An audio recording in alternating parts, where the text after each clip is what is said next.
What's up, y'all? Welcome to our brand new, sexy, fresh out the oven, freshly marinated, right out the farms of Nicaragua. Why Nicaragua? I was just trying to think of. Well, I was like, yo, Nicaragua just sounds like it has some fresh ass ingredients. Do you know where Nicaragua is? It's Central America. I had no idea. Thank you. And didn't you? Animaniacs, you know. I am the only person that doesn't. You know when people say countries, I've heard of the names. I don't know where the fuck they are though. I'm like that with the states. A lot of our states in the United States, I like between LA and New York. Oh, those are cities. Between California and New York, Texas. Hold on. What's up, y'all? Welcome to a brand new podcast. We decided to come together and do a brand new podcast. This is Dudes Behind the Foods. I'm Tim Chantarangsu, if you didn't know. And I'm David So. You might have seen our food shows that we do together. We got Send Foods, which we've been doing for like 3 years now. Maybe even longer. No, it's like 3. It's longer. Okay, God damn it. We'll Google it. Send Foods, and then we also do our little side missions on When Foodie Calls. And David has his podcast. You also have MTV's Bad and Bougie. Basic to Bougie, Okay. yeah. It's a food thing I do. And you also have your Netflix food show. That got canceled. It's okay. You said you had it. I had it. You did it. Yeah, it was fantastic. You One of got the your best check? seasons. Yeah, the best leftovers ever. Yes, and I do fucking deliciousness on MTV. Oh, you just think you're so special. But we just, we do a lot of food stuff. You have your podcast. You have Genius Brain. I have No Chaser podcast. And for those of y'all who love our individual podcasts, don't trip. We're still doing those. This is just, I figure, you and me like talking about food. We like talking about bullshit. Studio 71 is wanted to give me more money to do another podcast. So I said, let's do this. Speaking of fucking states that we went to, one of the worst food festivals that I was super disappointed in was the one, was it Idaho? Was the Bacon Festival. The Bacon Festival, yeah. Was it in Des Moines? Des Moines, Iowa. Listen, no disrespect. Some of the most ugliest people I've ever seen in my life. Well, to be fair, it was very cold. To be fair, we were at a bacon festival. We were at a bacon festival. So I'm sure there's a lot of attractive people in Des Moines. 100%. They were not at the bacon festival. They were not at the bacon festival. I have never felt so attractive in my life. That was some of the worst food that I think we've ever had at the festival. I'm glad you brought this up because also one of the main things I wanted to do with this podcast, aside from, just speak about food and food trends and different things we love, is give little background stories that people might not know from our Send Foods adventures, from our travels, from our, because we've been a lot of places, had a lot of tastes. I gained a lot of weight, sis. I've gained so much weight. Let's talk about that real quick before we get into... No, wait. Let's talk about the bacon first. Yes. That was a struggle because I was so excited about a bacon festival, right? Because I thought, they're gonna get so just innovative with the bacon. I mean, it's fucking bacon. How can you fuck up bacon? And the thing is, they fucked up by just going too hard on the bacon. Everything was just bacon, and it was like it got so heavy after 3 items. It was right? Just I just remember they had the sausage wrapped bacon, which was already just sausage is already salty as it is, right? And then you wrapped it in the bacon around it. I didn't want it. I mean, I love a good bacon wrapped hot dog, bacon wrapped sausage. It's different though because we had the bun and shit around it. It was just the sausage and the bacon wrapped around. Facts. Because when you get those LA dogs out here with the peppers, the peppers, and they throw all the condiments on there after the club, you're drunk as shit. I used to go to this. So when I was living in K-Town, I used to live on the street called Hoover. Mm-hmm. Do you remember that show Gangland? Yeah, I never watched it though. Okay, so Gangland, they basically highlight the best, not the best, the fucking craziest gangs in the United States, the best gangs ever. But I didn't know. So I remember I was watching this show, and they were doing MS-13. MS-13's crazy huge gang, right? Yeah. So I was sitting there, and at this time, I didn't know about MS-13 because MS-13, I don't think there's a MS-13 in Sacramento. Okay. That's where I grew up. So they're doing this excerpt, and they're like, MS-13 runs from this street all the way to Hoover. I'm like, Hoover? Where the fuck is that? It's where I fucking live. And I only knew because as they were doing the scene where they're driving by the neighborhoods, it was right in front of the house I was living. Interesting. I had no idea.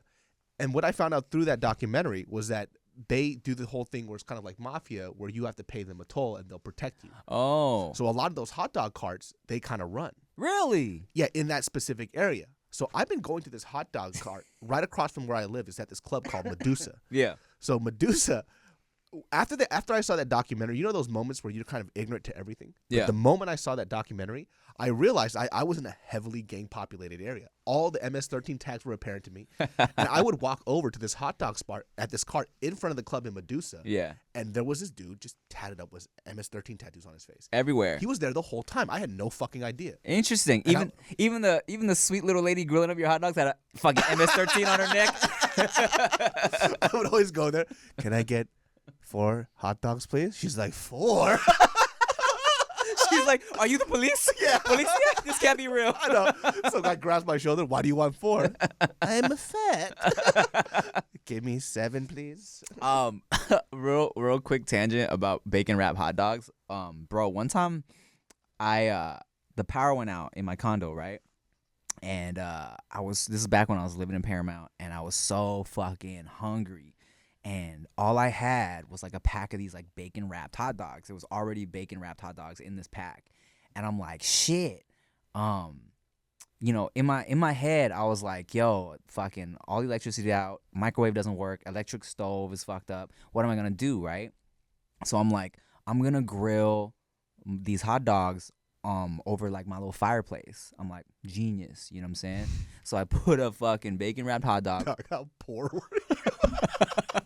I just was living bachelor life. I didn't have any groceries. That's the poorest thing I ever heard in my life. Are you so poor? Fuck. I just didn't. I was living like, you know, single. I wasn't single, but I was living that bachelor life, so I didn't have fucking groceries, right? Also, like, this was before I feel Postmates was really a poppin' thing, you know? I don't really remember it being an option back then. So I put the hot dog on a chopstick, and I'm like turning on the fireplace, and I'm grilling the shit. I'm like, I'm a fucking genius, right? I ate the hot dog. I think I didn't do the bacon enough because it low-key upset my stomach. But I'm like talking to Rick. I'm like, bro, I'm such a genius. I'm grilling the hot dogs over the fireplace. And Rick is like, your stove is like a gas stove. I was like, oh, shit. He's like, isn't your stove gas? I was like, yes, it is. Wait, your fireplace was a gas fireplace? Yeah. It was him. It's the same thing. Yeah, I know. I know. You too can make it, everybody. This man made it. But yes, bacon in Des Moines, it was fucked up.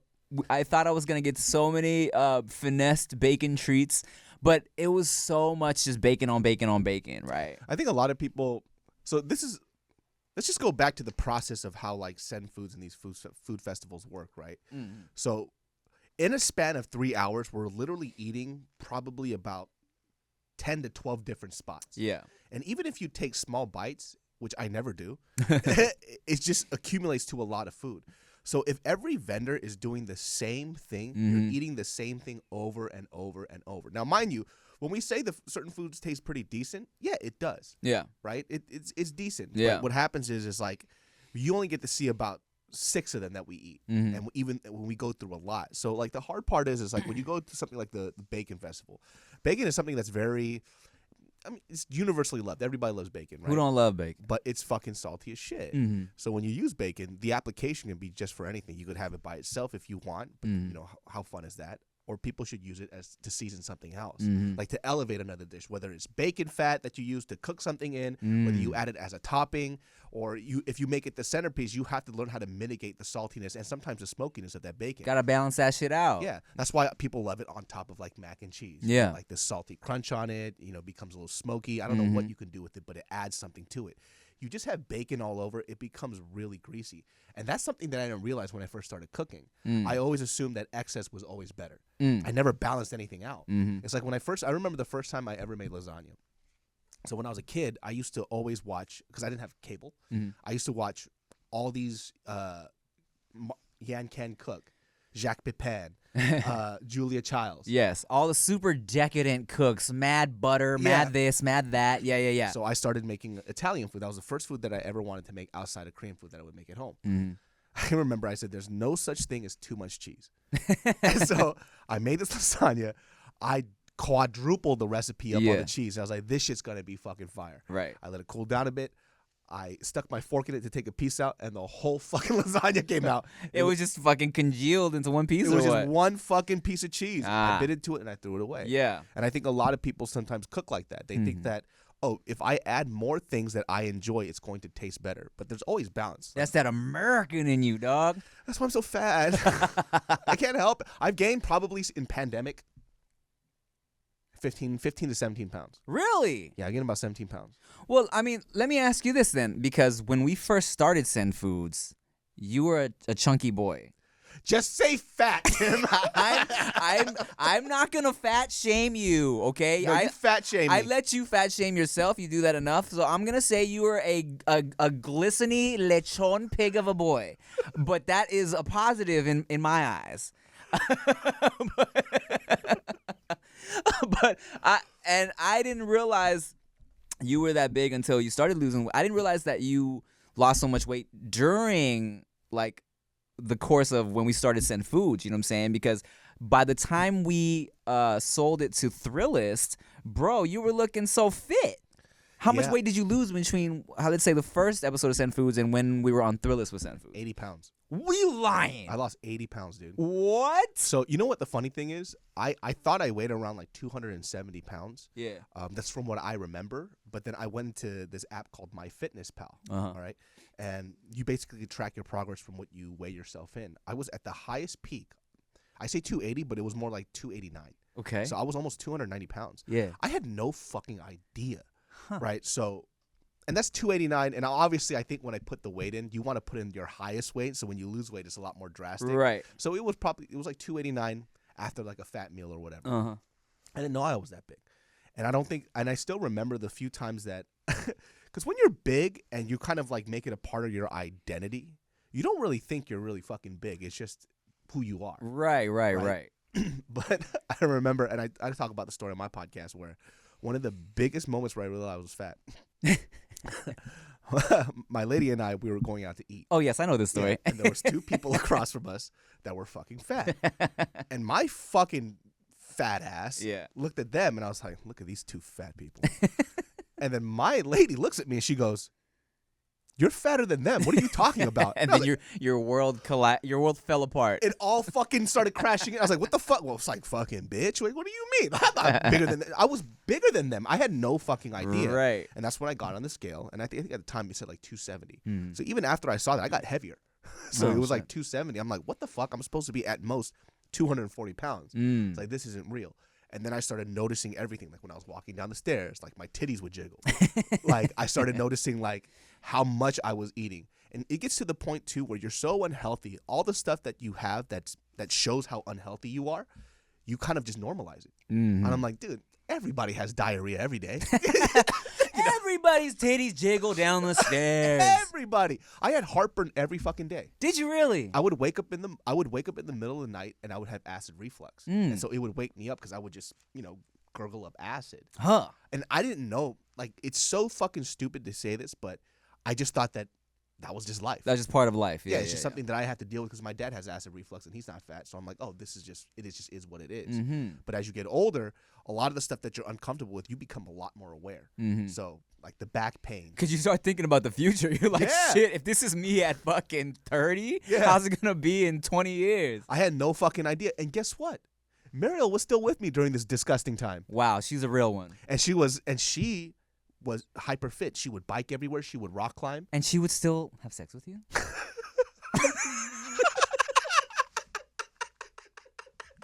She would still do that? I owe her a bigger ring. She goes, why does everything smell like bacon? She's like, am I the Des Moines Bacon Fest? What's going on? This is too much. When she was on top, she was just slide off because I was so greasy. She's like, oh. Yeah, but she stuck with me, knowing that I was just killing myself every day with all these food choices. Oh, You know how much I used to eat? Like, so in the MyFitnessPal, you could see what you could track. And so when you start to lose weight, one of the things that you have to do is understand what your caloric intake is every day, where you're starting at. Right. My caloric intake on average was about 4,000 to 3,200 calories. Really? Per day. So I would wake up and I would eat like ramen. Like 2 eggs. Hot dogs. Hot dogs. Slice them in there, right? Ooh, baby. Green onions. Yeah. Right? And you slightly poach those 2 eggs. I would eat that shit, right? Fuck yeah. I would snack on a few things here. You're talking dirty to me right now, dog. And then for lunch, so I was on a taco binge. That's why I know so many taco spots. Yeah. So I would go to one of my favorite spots on earth. It was Avenue 26. It was these dollar tacos, these Tijuana style tacos, right? I would eat like 7 of those little tacos. Good Lord. Right? And then I would go to, like, I don't know, in K-Town, I would go to eat at Denny's late at night after I was drinking all night. That's so funny that you say that, because when you said your caloric number, I was like, damn, that's like 2 fucking Grand Slam breakfasts. So at nighttime at Denny's, I would always get the fucking Grand Slam. You know why? Because it's the most amount of food. I would go ahead and smash that. And then it would be even late at night, then I get tacos again. Damn, son. But what were you doing with your day? Why are you like... Eating. That's all I would do. That's your schedule? You're like, all right, alarm went off for the ramen. Wait, it's taco time too. Oh, shit. Well, guys, today I have to... That's the fat person voice. I would do all that, and I would just write all day. And I wouldn't be active. And occasionally I play ball. I do all this other stuff. But then it was like about 4,000 to 3,200 a day on calories. Shit. And that's how much I was eating. And you don't know until you start tracking this into the app. Yeah. And then I had to slowly go on a deficit. And let me tell you, though, the first fucking month of me losing weight, I was an asshole. I still remember Abe. I remember Abe came down one time and he was like, hey, bro, you want to get something to eat? I was like, I just fucking ate. What the fuck do you want? He's like, why are you so mean? Yeah. It's because I was just hungry. It'll definitely affect your mental. Like, me, I've told this story on my podcast. And let me tell you guys, those of you who love me and David, you're going to hear a lot of the same stories that you heard on our podcast, but this is different now because it's us two together, all right? That's right.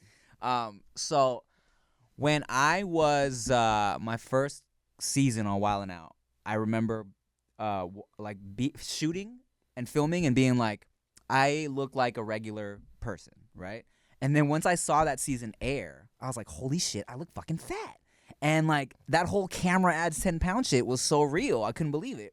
And then so going into the next couple seasons, I was offered a brand deal with Beachbody, right? And they were like, yeah, we'll you guys can use these new DVDs. And I got a little bag. Oh, DVDs. Oh, dude. the DVDs, dog. And they were like, we'll pay you a bag to use this and document it and lose weight, right? But here's what they didn't tell you guys. Here's what they didn't tell you. I've never actually exposed this part of the deal in public before. Yes, we lost weight by using their DVDs. And this particular, I think it was 21 Day Fix. It comes with a very strict meal plan. So, like, they have little Tupperware things for you to, like, portion out your food, right? But what we didn't say in my like videos and shit is that like we were only eating the food they sent to us. So it's not like we were getting our own food together. They would say, hey, this is what you eat for the day. So it made it way easier because I didn't have to fucking figure out what went in the little Tupperware things, you know? Yeah. So they were sending us healthy food to eat. We were only allowed to eat that. And also, as like a bonus, they're like, we're going to give you a trainer 3 days out of the week to help you go through these DVDs. So we were like, we would have to do the DVDs every day at home, but also 3 days out of the week, we were with a Beachbody trainer that would like kind of help us out. So it kind of made the whole process way easier. Guy right? or girl? It was a girl. Way better. She was dope too. They make you work harder. They do, because you're like, oh man, at the end of the day, I don't care about my health. I just want to look attractive. Fuck my high cholesterol. Fuck the health. I just want to look good naked. All right. So, but I lost 20 pounds, and I remember during that whole 6-week process, right? Speaking of the mental toll it takes on you, I was so fucking hungry. Like, me and Rick went from talking about booties all day to being like, a cheeseburger would be amazing right now. Instead of being like, yo, did you see? Oh, wait, Rick did it with you. Rick did it with me. I lost 20 pounds. Rick lost 30 pounds. In how long? Rick didn't get a bag. Rick was just like, they offered him like, hey, since his following wasn't as much as mine, they were like, we'll give you everything for free to document it, but he didn't get like paid like I did. But 6 weeks, he lost 30 pounds. I lost 20 pounds. Damn, that's really fucking good. Yeah, bro, it was crazy, and we were just so hungry together. You know what I'm saying? And then after my shit was done, and I got my check for losing that weight, and I dropped my video, I went in that week. Fucking first meal I had, ramen, and then I was going in on everything else. I gained 10 pounds back in a week. Damn. Yes, dog. But since then, I've been able to maintain. I've stayed at that weight. But I literally lost 20 pounds in 6 weeks, gained 10 pounds back in a week. I just pictured you and Rick just hungry as fuck. It's like, hey, dog, remember that one time you grilled the hot dogs over that fireplace? Yeah, instead of that shit, I was making fun of you, but that shit was genius.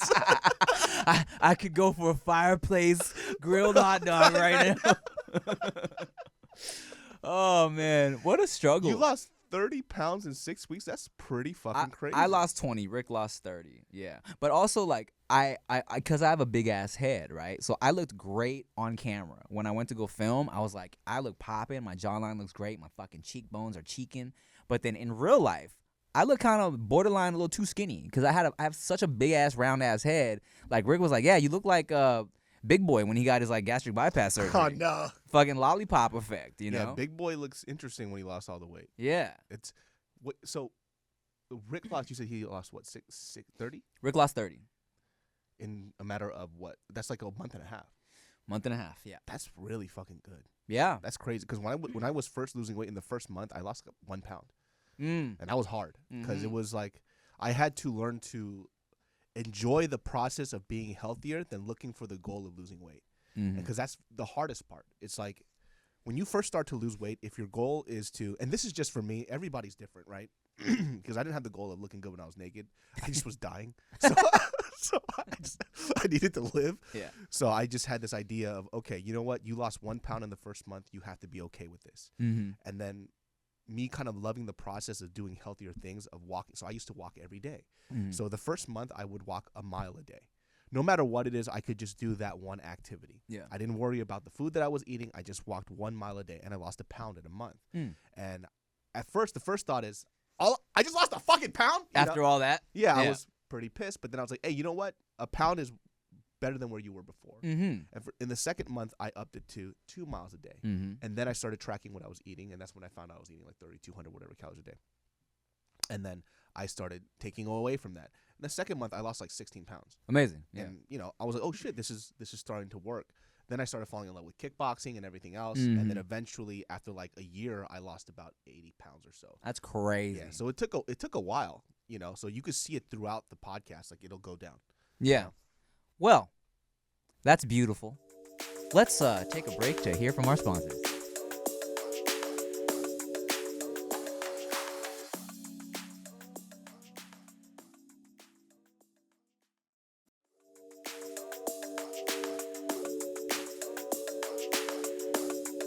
That's dope, man. And I still feel like you look great. Let me tell you this though. I went to a wedding not too long ago, and I had this suit, and so he got us all suits that we can go ahead and get tailored and customed. So prior to the wedding, this was before I went to Hawaii. I got it all fitted up. A week before the wedding comes, suit doesn't fit. Hawaii will do that to you. Hawaii fucks me up, man. Bruh. Especially like, I'm not a good swimmer. So I'm not in Hawaii in the fucking waves and shit. I'm eating in Hawaii. I'm eating all the things. I think there's just so much good food. And you know what it is about people in Hawaii? They don't give a fuck about what they look like. They look like me. So I don't have this pressure to lose weight. Okay, here's another thing. Send foods. We went to Miami. Yeah, Miami will make you want to lose weight. Miami made me feel so fat. And I was very thin at the time. Why is everybody so buff in Miami? Yeah. Steroids. And BBL, fat transfer surgeries. Yeah. They are some of the most, like, physically, I'm not talking about their face, but they're jacked as fuck. Who cares about the face when the bodies are that great, you know? I'm telling you. Everybody was hyper fit. I don't feel self-conscious about the way I look. Even when I was big, I was the big guy that would go into the water without his shirt on. Right. Because I know a lot of big dudes. Because in high school I used to do that, where I would just keep my shirt on because I was self-conscious. But then after I left high school, I'm like, you know what? This looks like a wet t-shirt contest. just take the fucking shirt off. People know you're fat whether you have the shirt on or not. Right. The one difference is I'm comfortable here and I'm not comfortable there. You keep the shirt on, they're gonna be like, he's uncomfortable. Yeah. Nobody's making eye contact with me in the water. They're just like, oh, I didn't know you didn't have your shirt on. I'm just like, yeah, you did. So I just stopped doing that. Right. Miami made me feel self-conscious. Really? Yeah, because everybody was so fit. Everyone was pretty fucking fit and hot. Yeah. And they had even tans. Everyone was tanned. Everyone was just like just asses out. It was beautiful. I mean, the asses be out in Hawaii too. I didn't realize just cheeks out was so common in Hawaii. It's the standard over there. Yeah. I have to be in the water for a little longer now. Yeah. Just in case. Cause his penis is erect. I have my sunglasses and I'm facing towards the beach. And I'm just floating in the water. Like, what's wrong with that? Why is that blind man in the water for so long? Someone save him. I'm fine. Get out of the way, bitch. Get out the way. I'm fine. Man, Hawaii's great. I'm glad we got to do a Send Foods in Hawaii. Cause also, you know what? Cause when we filmed Send Foods in Hawaii, we extended and stayed out there a few more days, right? Mm-hmm. Because and we don't normally do that for the Send Foods trips. But I remember it was, I took Chia, and then you introduced us to your Hawaiian friend who, like, took us to all the food spots too, and all the food spots. So it was like, oh my goodness, I'm eating so much. And not only like just fire like spam musubis from 7-Eleven, but then like fucking bougie spots too. I'm not gonna lie, some of the best steak I've ever had was at like a resort in Hawaii, and like I think me and Chia one time when we were in Hawaii, we stayed at somewhere, but Chef Marimoto from like the Food Network, he had like a restaurant that was a part of our hotel, and everything was just so bomb. And I put Chia on. Like, Chia didn't really used to eat the raw sushi type vibes. Like, she was never down to get down on some sashimi until I kind of like slapped her around. So, what's wrong with you, girl? I took her to Sugarfish, and then I was like, just order the trust me and just trust it. You know what I'm saying? Just don't be afraid. And she was like, oh, this is good. I'm like, yes. See, I think I appreciate that about her though. She's willing to go ahead and try the food. Yeah, for the most part, she's kind of changed over the years. She's a little less adventurous than she was when we first met. I'm set in my ways. She like. She used to be down. Well, she used to not be down, and then I think I took her to a bunch of places, and she tried a bunch of different food, and then she liked it. She's pretty pro with the Thai food now. You know what I'm saying? But over the past few years, I feel like she's very like all of a sudden about certain things. I don't know when that happened. She's what's interesting, because when you look at somebody like her, you would think that she's very healthy with her food choices. Right. But she just portion controls. Completely. When she's full, she stops. Yeah. I never do that. Yeah, I know. Okay. I have been, let me tell you, I've been flabbergasted at the amount of food this man will make himself eat if he enjoys the meal. I remember, let me talk about this. When we were in motherfucking Houston. Oh, no. For the failed Send Foods episode. We were supposed to go to a crawfish festival, and it like rained the day before we got there, something like that. So the whole thing got canceled, and you and me were already in Houston, so we were like, trip was paid for. Thrillist people were like, oh, well, all right, guys, well, shit, just have fun then, And I asked Instagram or Twitter, I forget, but I was like, what's some bomb spots in Houston? And this girl, I forget her name, sorry, but she recommended Katarobata. She was like, if you guys don't mind spending a little money, there's a good sushi place called Katarobata. We're like, fuck it, let's get it. And we went, And first of all, everything was so bomb. They have this fucking scallop and foie gras little situation. Oh, So good. so good. Oh my So God, good. so bomb. And then there was was it a lobster mac and cheese? It was a lobster mac and cheese. So I'm like, I see this lobster mac and cheese, and mind you, I'm off cheese. So I was like, I'm gonna sample this. It looks amazing. I'm gonna take like a bite to get a little flavor. I'm like, oh, this is so good. And I swear, I think I maybe like wiped my mouth or checked my phone. I turned around and it was gone. You had killed that shit. Because I just waited for him to say, I'm just going to have one bite. And I was like, bet. Bow, bow, bow, bow, bow. I think it was like made to share for 3 people. Yeah, it was a big portion, bro. But That you could've been a killed it. meal. It was so, it's like the crispy little cheese on top that they melted. And then the fucking tender little pasta noodles, the creamy sauce. It was so fucking good. I think it might have been on fusilli too, and I love when a pasta's on a fusilli, you know? Especially mac and cheese, it picks up all of the... I never expected to think that sushi would be good in Houston, but Houston has amazing food. It was crazy. Some of the best food I've had was in Houston. My mind was blown. We went to that restaurant twice Oh, that's right. because we liked it so much. It was fucking good. And even like the okay, so yeah, let's take it compare and contrast to like we went to super like bougie Japanese spot, right? Turkey Leg Hut was fire too. Oh, Turkey Leg Hut. Yeah. I didn't realize how popular they are. Fucking popular, dude. I didn't know they were popular until after we had went on was it Good Day Houston or whatever the show was, and we sampled it, and then I looked up their Instagram and I was like, oh, this shit's really like popping. And they were telling us too that, oh, you're lucky because you get the express because you get to try all the stuff. Like most people have to wait a couple of hours to even eat this. For those of you who don't know, there's a spot in Houston called Turkey Leg Hut where they will take giant turkey legs, but then cover it in like, you know, I don't know, crawfish etouffee or whatever. Yeah, and some pasta. And you think like, oh, this is just one of those gimmicks where you take some shit, put it on top of some other shit, and it's like, you know, people are taking pictures of it for Instagram or whatever. But nah, the flavor was popping. Oh, it was so good. And I always get scared because Instagram does a good job of making a place look better than it actually is. Right. And it's happened so many times to me because I'm always trying new foods. But now I just go based on like I never go based on Yelp reviews because Yelp reviews are very off. Yelp reviews are trash, dog. Yeah, they're pretty fucking terrible. Like here's the most annoying thing about Yelp reviews. I don't give a fuck about your day. I don't give a fuck about your husband who yelled at you in the morning, the dog that shat on your fucking carpet, and then you go, then I went to the restaurant. Go fuck yourself. This is not a personal diary or journal. What the fuck did you eat? I honestly don't even care if the service is rude. What's the food like? I don't care if the hostess fucking gave you a dirty look, bro. Tell me about the sandwich, man. They never do that, though. It's so stupid, especially when there is a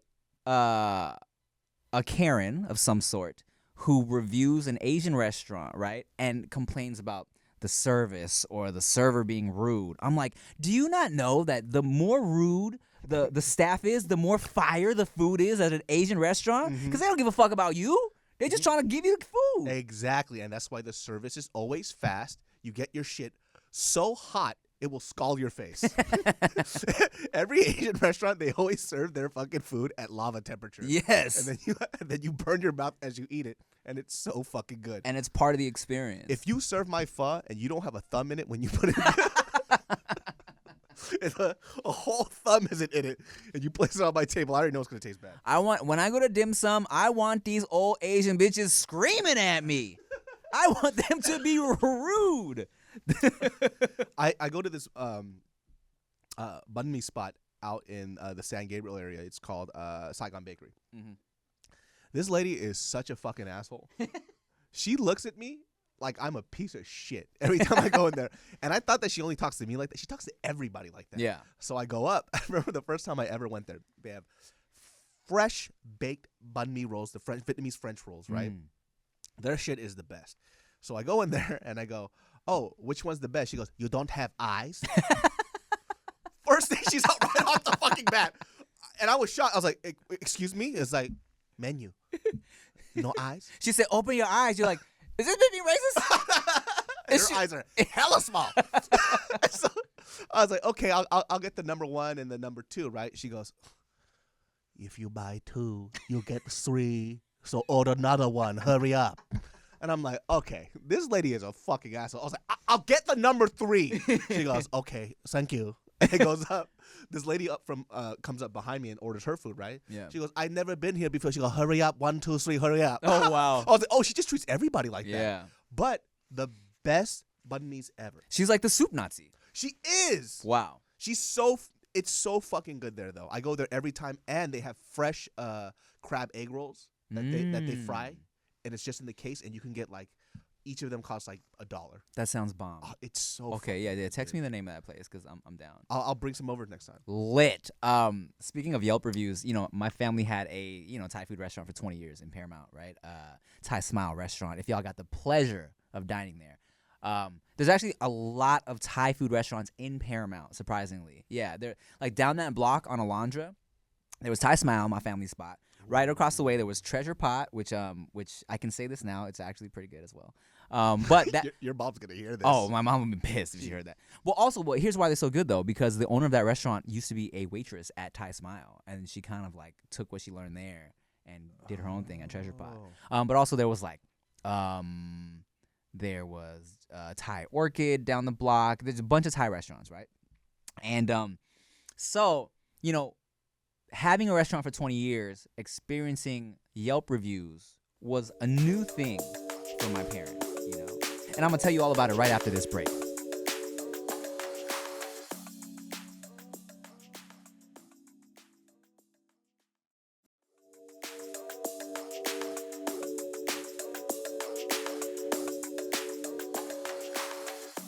So, my parents were beginning to hear about like Yelp and getting reviews, right? Because this is never something they've ever had to deal with, right? And then, and of course, you have very annoying, nitpicky people who are giving low reviews for like the dumbest reasons. And there was one review that my dad was so pissed off about. And because my dad's face, my dad, he has a very stone cold delivery, but he's a funny guy. He's a super sweet dude, right?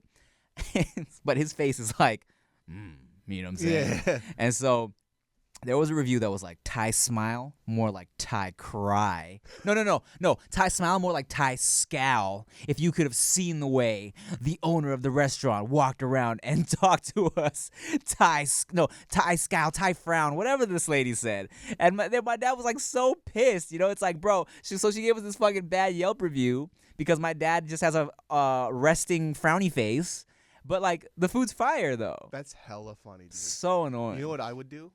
I would write a Yelp review to counter that. Yeah. And I would put a picture of your dad smiling and picture of your dad non-smiling, but both of them are the same, of him not smiling. And say, this is his smile face, and it's just him frowning. He's actually happy. Oh, trust me, bro. If it was now and my family still had this restaurant, I didn't even know there was an option to, like, reply to Yelp reviews back then. If it was now, trust me, I'd be fucking going in on these people.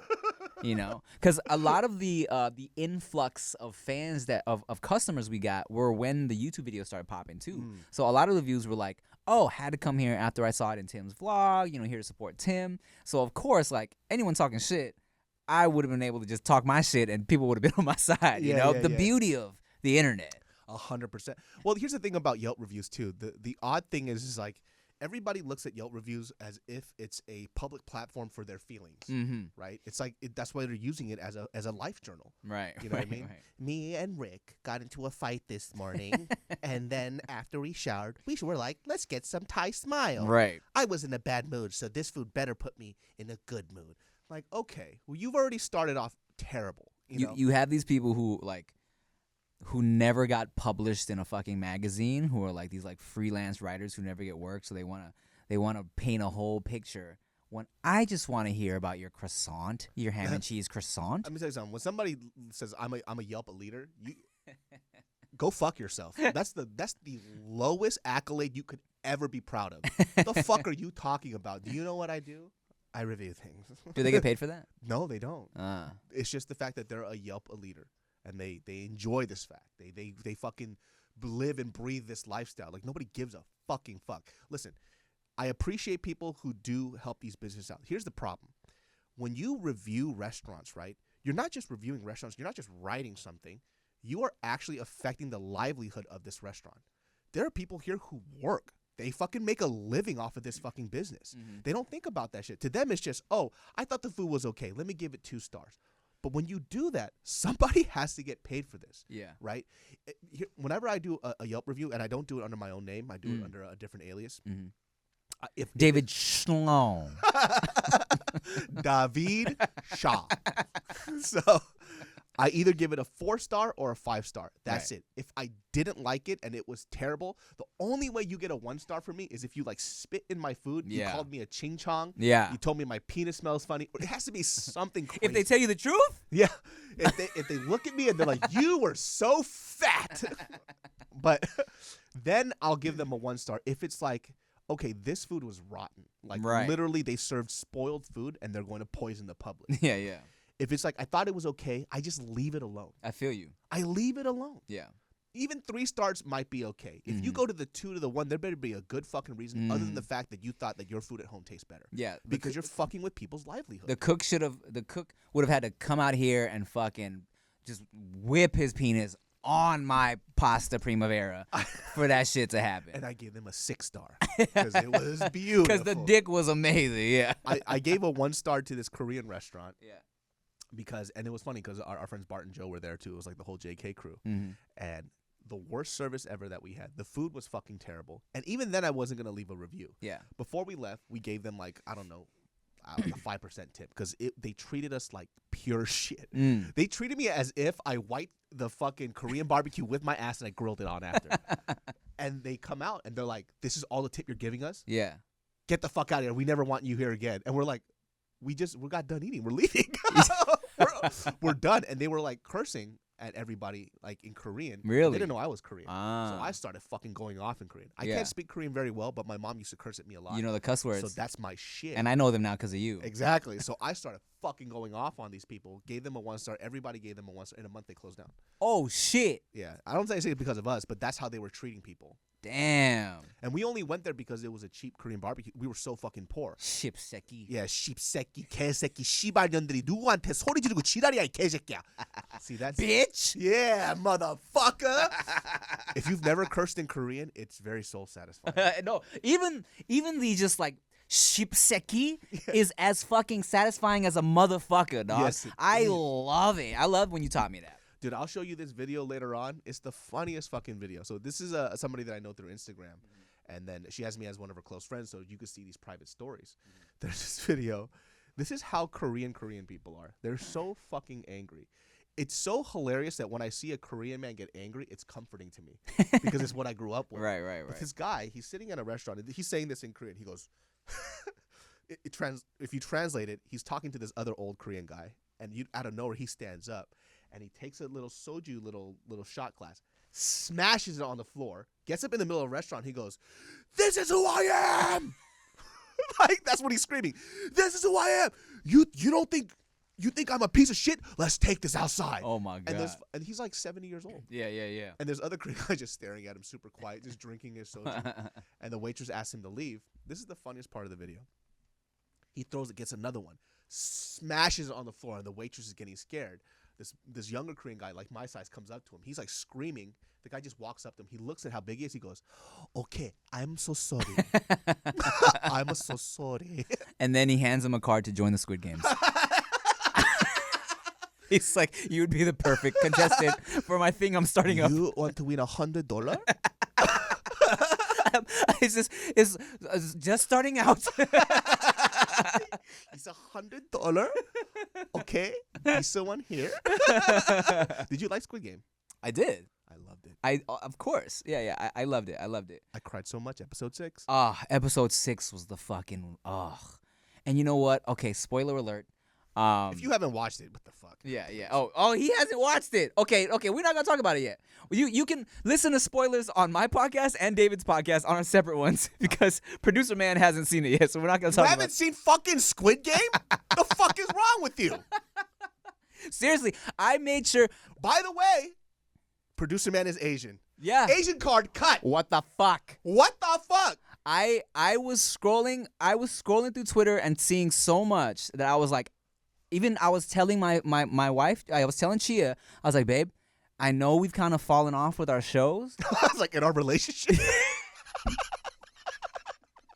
I know things aren't what they used to be, but we need to watch Squid Game before I read a fucking spoiler on Twitter. And so we like made time to watch this shit because I was like, it's the biggest show in the world. I need to know what people are talking about. That's the craziest thing. It is the biggest show on Netflix past Stranger Things, and Stranger Things was insane. Yeah, it's the most viewed show ever on Netflix. And if we're gonna keep this on the food topic, have you ever tried the popki candy? No, the little cookies that they licked. Yeah. No, never. So popki is trash. Is it? It tastes like shit. That's the funniest thing. So I always watch these. Listen, I know that everybody's trying to be hyper respectful to like cultures and stuff because you don't want to get canceled. It's okay to say it doesn't taste that good. And you're Korean, you can talk shit about your own shit. Yeah, it's old and candy from back in the day. So when I went to Korea, they used to there's like these old like medieval towns, like our version of medieval, like back in the Chosen days. Like so they make these old candies, and so back in the day that was candy. It's like my grandma's candies, and so they take sugar, they caramelize it. They throw in baking powder, and it creates the brittle consistency of the candy. It just tastes like fucking burnt sugar. That's all that it tastes like. I see. So I remember when people review it, and they're like, "This is amazing." You fucking lie. Hype beast, bro. You fucking liar. It's not amazing. You know what I mean? It just is what it is. They were just trying to be nice. Yeah, I get it. But then everybody's like, "Oh, did you?" Because people would have, they're messaging me. They're like, "Dude, I had the candy. It's awesome." You don't have to say that.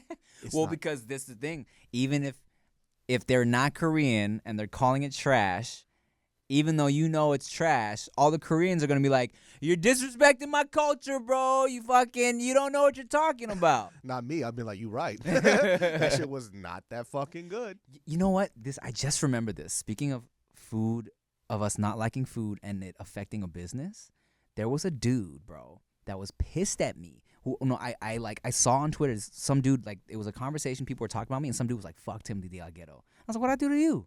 And he was like, you ruined my family's business. I was like, what? And I guess remember the Filipino episode of Send Foods, the last one that went on my channel, where we couldn't eat shit because there were just so many fans there coming up to us. There were these cookies that we ate, and I guess we were just saying how they were kind of dry. I forgot what we said, but we didn't give them the best review. But we didn't give the business name either, though.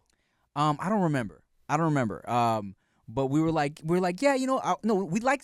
That's the thing. We like some flavors, and we didn't like some flavors. Yeah. We're like, this one's great. This one's meh, not for me. He was like, you shitted on my mom's bakery, and we went out of business because of it. I'm like, you went out of business because your cookies were dry. Wow. Hate David so. Not no, but me. I remember that because we talked about the ones we liked and we talked about the ones we didn't like. And here's also, whenever we don't like something, we don't say the name. Yeah. Yeah. If the name was mentioned, then we for sure had some good things to say about it. Oh, 100%. Yeah. So dude was definitely bitter at me though. Oh, and I was like, misplaced anger. And I was like, bro, look. That was a crazy day. I understand how shit gets, it's different outside of the shop. I'll totally come through, give it a real ass review. He was like, no, I'm good. Yeah, he just wanted to say something. Yeah, of course I'm good. Yeah, get the fuck out of here. Because that's the thing too. We talked about when we say good things or things we don't like, we also say good things about the place too. Because we're very mindful about not destroying businesses. Exactly. We understand how you own businesses. My family literally had a restaurant for 20 years. I get it. Dude, there are places too that on Send Foods, if it wasn't good, we just didn't put it on the episode because we didn't want to make fun of the business. Yeah. We're just like, hey, don't put that stuff in. But if we did say something we didn't like, we talked more about what we liked about it versus that one small thing we didn't like about it. So, no, that is unfair. That is unfair. And we could scrap when we see it. We could scrap, homie. And I'm going to come up to you and I'm going to open mouth kiss you. What you going to do about that? Consensually, homie. Put one of them cookies in my mouth, cuz. Yeah. And put that tongue in my mouth too, cuz. Yeah, you ain't about that life. I remember, apologies. I'm so sorry that your family's business went under. Well, yeah, no, that sucks, of course. That sucks. Running a business, owning an independent, a business like that, of course, it's difficult. It sucks. The restaurant business is really difficult. I would like to think that a couple of jokes from us didn't ruin the business. No, it wouldn't have, because guess what? At the end of the day, it's food. If people love it, they fucking love it. Mm-hmm. People can go ahead and bash it. The proof is in the fucking pudding, right. Pun intended. Right. If it's good, it's good, right? Because there's restaurants too that I don't like, but people enjoy it. and it still does fucking well. Mm-hmm. I don't recommend it to people to go there, but people still love it. You know, it's like Disneyland. I hate it. Well, not so much You anymore. hated it. I hated it. And just because I personally don't like it, and I am very public about it, Yeah. I didn't like it, people still go because they fuck with it. Right. People like what they like, right? And that's the thing about it. I mean, and that's why food discussions get so much engagement, right? Because it really is, it's on you. You know, like one person might really love something, and someone else might take a bite and be like, "Ugh, this is super disgusting to me." And that's okay, because food is art. But people get so angry about it. If I understand it too. Like something I love when someone like is like, "Oh, I can't. This is gross to me." I'm like, "Are you dumb?" but then I have to check myself, be like, everybody's taste buds are different. What bothers me is when someone judges something and hasn't even tried it yet. Yes. When someone's like, I would never eat that, that's gross, and they literally they don't even know what the fuck it is. Oh my God, this is so good. Have you ever had cow cornea before? It is amazing. It's funny that you say that because okay, so remember I did a show with Thrillist called Acquired Taste. And where the main thing of the show was trying different foods from different cultures that maybe isn't necessarily as accepted, right? It's kind of like, oh, this is a little weird. And This is all Asian food. There was a handful of Asian episodes, but also, we had like some guinea pig. Guinea pig is like the #1 protein in like South America or something like that. Right. Or Ecuador. Cuy is what they call it. Cuy. And it wasn't bad. It was pretty good. But like the one episode where I actually ate less of it than my white guest. There was a restaurant in New York that it was they took the eyeball of the tuna, the fucking big ass eyeball, The eyeball. big ass gelatinous eyeball. Japanese people love that shit, dude, and they made like a soup out of it. And I normally am great with like gooey textures and shit like that. I'm not one of those people that's like, oh, I can't eat this. You know what I'm saying? I love oysters. I love a fucking fatty piece of steak. I love all that shit, right? But for some reason, when I had a big chunk of that shit, it didn't make me yak. It didn't make me yak. But it definitely, I was like, I had my bite. I was like, I like the flavors of this. But I was like, I'm cool. I was like, I did not eat as much of it as I thought I would. I kind of took my bite, got my flavor. I was like, all right, this is cool. And old boy, he was damn, I feel bad. I forgot his name, but he has this show on HBO, and it's a weed show. And he also played. You watch Dave, Lil Dicky? I watched half of the first season. Oh, okay. You gotta watch the second season, dog. It's fucking great. It's like so great. You gotta watch. I shall. You gotta watch. And he like went like put the whole eyeball in his mouth. He loved it. He's like, this is great. He's like, that's all you're gonna eat? I was like, you're making me look crazy right now because I bet you he didn't really like it. And he looked at your Asian face and he was like, I cannot disgrace his ancestors. And he went, this is fat. No, he liked it, man. It's delicious. That motherfucker's just so huge. It was a lot. Yeah, it's fucking Magodo is huge. It's like the eyeball's this big. It's like the size of, I don't know, bigger. It's like the size of bigger than his mic head. Mm-hmm. It's huge. It's gigantic. It's disgusting. Yeah. You ever just eaten a tuna eyeball? I've had fish. Asian people love fish eyes. Like that's like the, oh my God, this is, save it for later. Like they like all like the Chinese homies, their friends, like parents would just love the fish eyes. My parents my dad likes fish eyes. That was never I was never, I guess that's not a Thai people thing. Like I've seen people do it like just kind of like almost like, oh yeah, sure. Like, but it's not like, ooh, baby, yes. Don't touch the eyeball. That's mine. And they would just eat that shit. But I like the, one of my favorite parts is just the collar, the fish collar. Oh, fire. Of course. Delicious. Amazing. My mom is the one that put me onto that. Like, oh, for real? We go to a little sushi spot in Long Beach called Awesome Sushi. And I know it sounds like one of these like white-owned sushi spots, but it's not.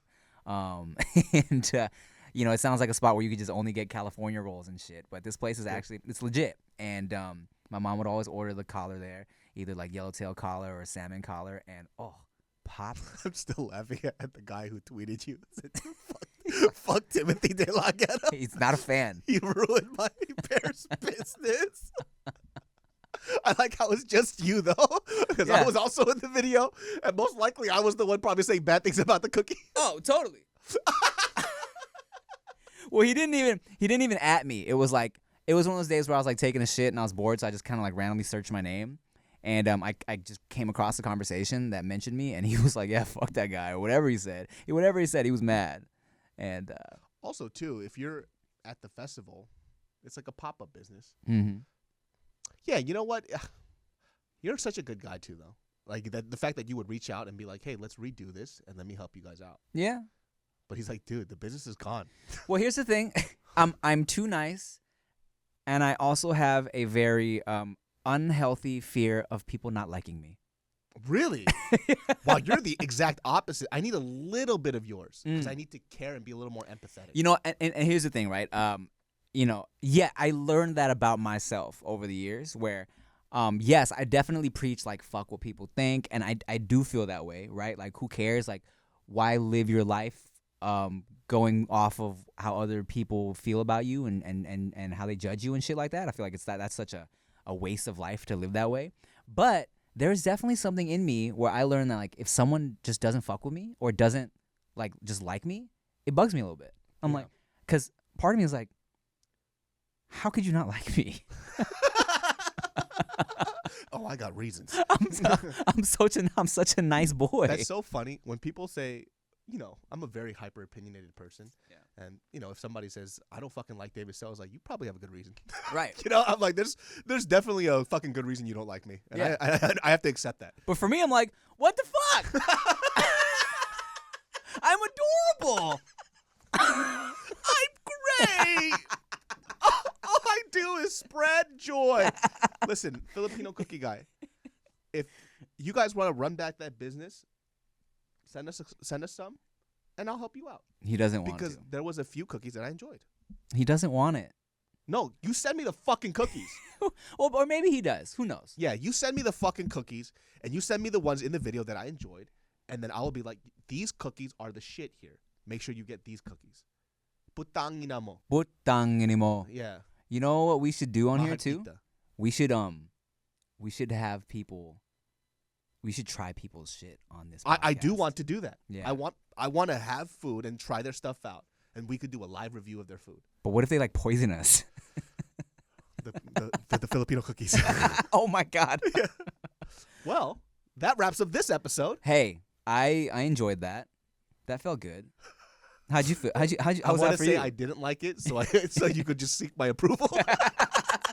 Just wait. What would I do? What did I do? I don't know. I didn't like it, Tim. I thought it was terrible. So yeah, I hope you guys enjoyed this first episode of Dudes Behind the Foods. If you liked it, make sure you rate it 5 stars on wherever you're listening to this, Spotify, iTunes. Share it with a friend. Yes. Word of mouth is very fucking important. Go ahead, give us those reviews because when people see the 5 stars, everybody want to listen. Just like Yelp. That's right. It's all about other people's opinions. That's right. Tim, I don't like you very much. Oh.